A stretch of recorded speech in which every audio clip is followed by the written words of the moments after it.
अहमदाबाद में हुए 12 जून को एयर इंडिया के बोइंग 787-8 ड्रीमलाइनर विमान की क्रैश की घटना ने देश को हिलाकर रख दिया।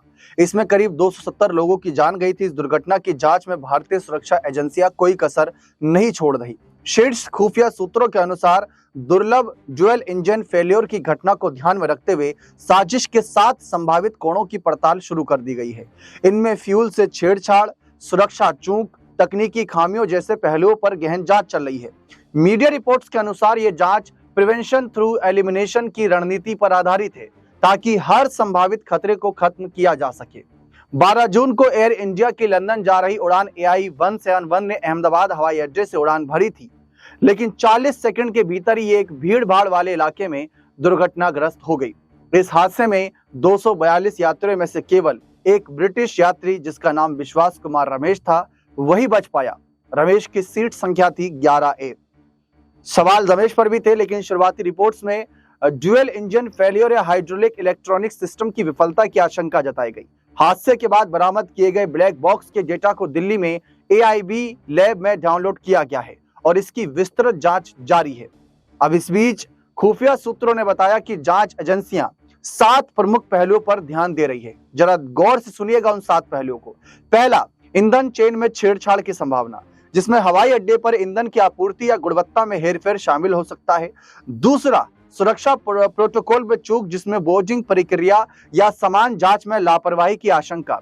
तीसरा, साइबर हमले का कोण, जिसमें विमान के इलेक्ट्रॉनिक सिस्टम को हैक करने की संभावना शामिल थी। चौथा, तकनीकी खराबी, जिसमें इंजन या अन्य पुर्जों में निर्माण दोष की जांच हो रही है। पांचवा, इंटरनल सबोटेज, जिसमें चालक दल या ग्राउंड स्टाफ की संलिप्तता की पड़ताल है। छठा, बाहरी आतंकी साजिश, जिसमें विमान को निशाना बनाने की योजना शामिल हो सकती है। यह बहुत खतरनाक हो सकता है। सातवां, मानवीय त्रुटि, जिसमें पायलट या कंट्रोल टावर की गलती की जांच की जा रही है। इस दुर्घटना ने इंटरनेशनल ध्यान आकर्षित करा, यानी सभी पूरी दुनिया का। US national transportation safety board यानी NTSB की प्रमुख जेनिफर होमेंजी ने भारत से जांच के नतीजों को जल्द साझा करने की उम्मीद जताई। हालांकि सूत्रों के अनुसार भारत ने UN एविएशन जांचकर्ता की एंट्री से इनकार किया, जिसे लेकर विवाद बढ़ सकता है।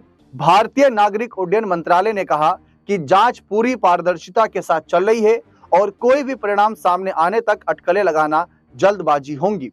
यानी साफ है कि जिन दृष्टिकोणों पर चर्चा हो रही है कि ये हो सकता है, उन पर अटकलबाजी नहीं बल्कि दावा पेश करना होगा।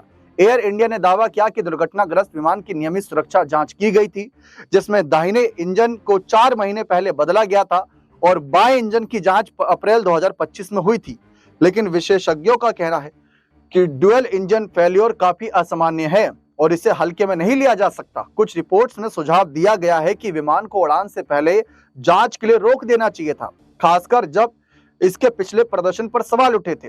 इस हादसे ने भारतीय विमानन क्षेत्र की सुरक्षा प्रणाली पर सवाल खड़े कर दिए। सरकार ने सभी एयर इंडिया बोइंग बेड़े की सुरक्षा ऑडिट कराने पर विचार कर रही है। इसके अलावा हवाई अड्डों पर ईंधन और सुरक्षा प्रोटोकॉल की समीक्षा के आदेश दिए गए। खुफिया एजेंसियां इस बात पर भी नजर रख रही है कि क्या यह घटना आतंकवादी गतिविधियों से जुड़ी हो सकती है, खासकर जब भारत की उड़ानों को निशाना बनाने की धमकियां पहले भी मिल चुकी हों। तो इस पर आज सबके कहीं ना कहीं सवाल हैं।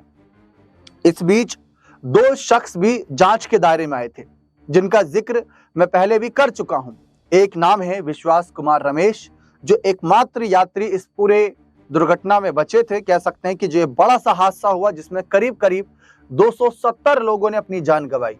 जब मंत्री जी का एक बयान सामने आया था, जो इस जांच को लेकर बड़ी ही कहीं ना कहीं नजदीकी से चीजों को भांप रहे थे, तो उन्होंने एक स्टेटमेंट दिया था जो सुनकर मैं खुद दंग रह गया था, होश उड़ गए थे, रोंगटे खड़े हो गए थे। उन्होंने कहा कि 242 टोटल उसमें यात्री, मतलब यात्री और क्रू मेंबर्स मिलाकर टोटल 242 लोग थे उस विमान में।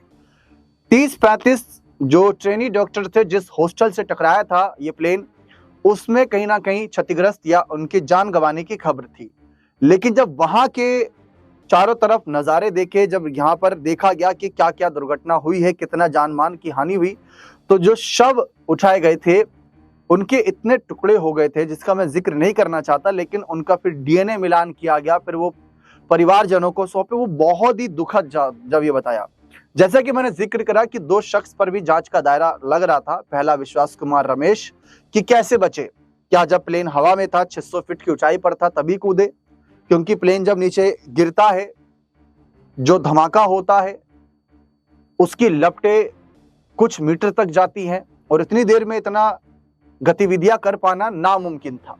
सोचिए, जो हॉस्टल में स्टूडेंट थे, ट्रेनी डॉक्टर थे, उनको भागने तक मौका नहीं मिला, तो विमान में बैठे रमेश को कैसे मौका मिल गया? फिलहाल रमेश चमत्कारिक रूप से बचे, ये लोगों का मानना है और इस बात में कोई दोहराय नहीं। चमत्कार को ही नमस्कार है, देखिए कहा जाता रहा है। और दूसरा जो शख्स था वो था एक छोटा सा 17 साल का लड़का आर्यन अंसारी। जी हाँ, इनको लेकर चर्चा थी कि ये उस दिन क्या कर रहे थे, वीडियो क्यों शूट कर रहे थे, किस मकसद के साथ। तो ऐसे तमाम सवालात भी खड़े किए गए। हाल ही में एक मंत्री जी की, मैं अगर मुरलीधर जी की अगर रिपोर्ट की बात करूं, जिन्होंने अभी मीडिया चैनल में इंटरव्यू के दौरान बात रखी, तो उनका ये भी कहना है कि सीसीटीवी खंगाले जाएंगे, हर एंगल से तोड़ फोड़, जो भी हमको लगता है कि जांच होनी चाहिए सारी जांच होगी। 3 महीने तक रिपोर्ट सामने आ जाएगी, ये बात भी रखी गई। पूरे देश, पूरी दुनिया के एविएशन एक्सपर्ट इस घटना को देखने के बाद हिल गए थे। सबने अपनी अपनी सोच के साथ जिसकी जितनी क्षमता थी, सबने पूरा जोर लगाया। किसी का कहना था कि फ्लाइट इतना रनवे पर क्यों चला, किसी का कहना था कि जिस तरीके से वह आगे बढ़ा तो कहीं ना कहीं उसको लेकर भी सवाल थे। तो बहुत से लोगों ने तरह तरह के सवाल वहां पर खड़े किए, लेकिन इन सारे सवालों के जवाब अगर हम देखें तो रिपोर्ट के माध्यम से ही मिल सकते हैं। ऐसा नहीं है कि हम सिर्फ अटकलें लगाएं, कयासबाजी करें, इस पर कहना कुछ भी जल्दबाजी होगा। इसीलिए ये 7 पहलू हैं जिन पर बहुत ही गहनता के साथ जांच की जाएगी। इन 7 पहलुओं पर कहीं ना कहीं सरकार की नजर बड़ी बारीकी से टिकी हुई है। अब यह भी माना जा रहा है कि जिस तरीके से ये घटना तो हुई, लेकिन भविष्य में कभी ऐसी घटना ना हो, उस बात के लिए सरकार को जनता को विश्वास दिलाना होगा। और वैसे तो जनता को विश्वास है, क्योंकि देखिए दुर्घटनाएं होती हैं, अब उसके पीछे किसका नाम किसको जोड़ा जाए ये कहना देखिए बहुत जल्दबाजी होता है, किसी एक के ऊपर सारी इल्जामात थोप देना। क्योंकि बहुत से लोगों ने कहा कि जो विमानन मंत्री हैं उनको इस्तीफा देना चाहिए कि उन्होंने सही समय पर सही जांच क्यों नहीं करी। अगर उनकी कहीं कमी रह गई काम में तो कहीं ना कहीं उन्हें ये चीज स्वीकार करनी चाहिए। हादसा बहुत बड़ा है, दिल दहला देने वाला है। क्योंकि आज भी कुछ ऐसी रिपोर्ट्स में पढ़ रहा था तो मेरे सामने आई कि बहुत से लोग ये सर्च कर रहे हैं कि विमान में बैठे हैं, लेकिन उससे पहले अपनी एंजाइटी कैसे दूर करें कि हाँ ये विमान सही तरीके से उड़ेगा भी और सही तरीके से हमें पहुंचा भी देगा। तो इसको लेकर भी लोगों के मन में एंजाइटी हो रही थी, डर बैठ रहा था।